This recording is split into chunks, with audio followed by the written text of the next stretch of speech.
كل نفس ذائقة الموت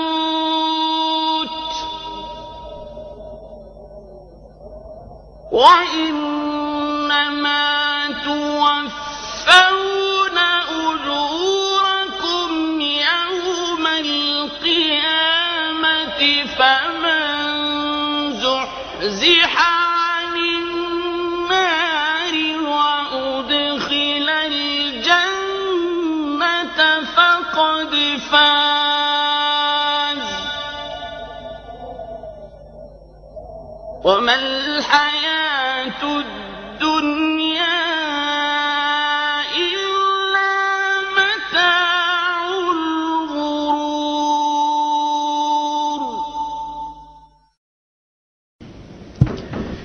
We claim that La ilaha illallah Muhammadun Rasulullah is what we believe. A police officer in a Muslim country writes to a sheikh describing the events that led him to his return to the Almighty Lord. He mentions seeing accidents and crash victims was a normal part of my day. However, one incident was different. My partner and I, he said, was parked on the shoulder of the highway, chatting.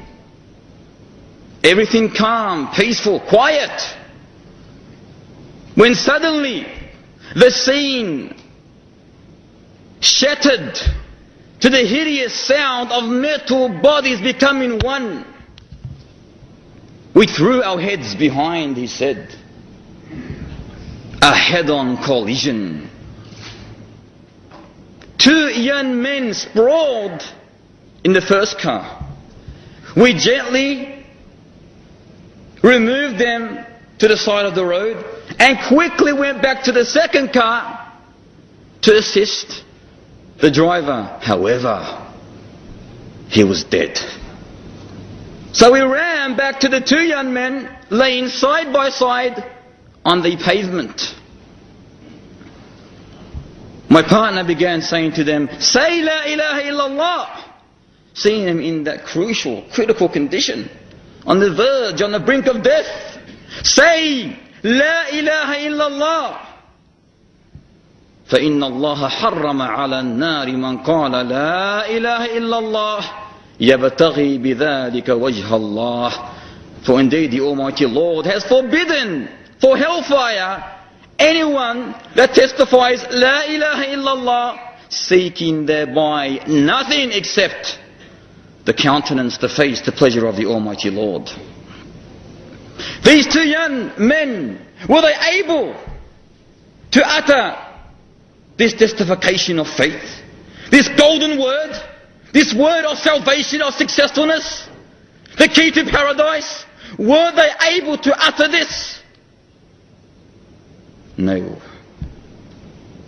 Instead they uttered, they began humming the hypnotic lyrics of some satanic song. Instead, they started singing some evil satanic song. The officer said, "I have never seen anyone die in such, or dying in such a satanic way. I was terrified." However, my partner, he mentions, repeated the instructions, "Say La ilaha illallah." He did not give up. Wallahi, if these two young men said La ilaha illallah throughout their life, with the application of La ilaha illallah, it would have been easy for them to say La ilaha illallah. But when there's no prayer, no fasting, no pilgrimage, no La ilaha illallah in reality in their life, how are they going to say La ilaha illallah when they're on the brink of death? You can never ever succeed. So he repeated the instructions, say La ilaha illallah, but to no avail. The hum became a slow silence. The first one dropped, then the second one dropped, both dead.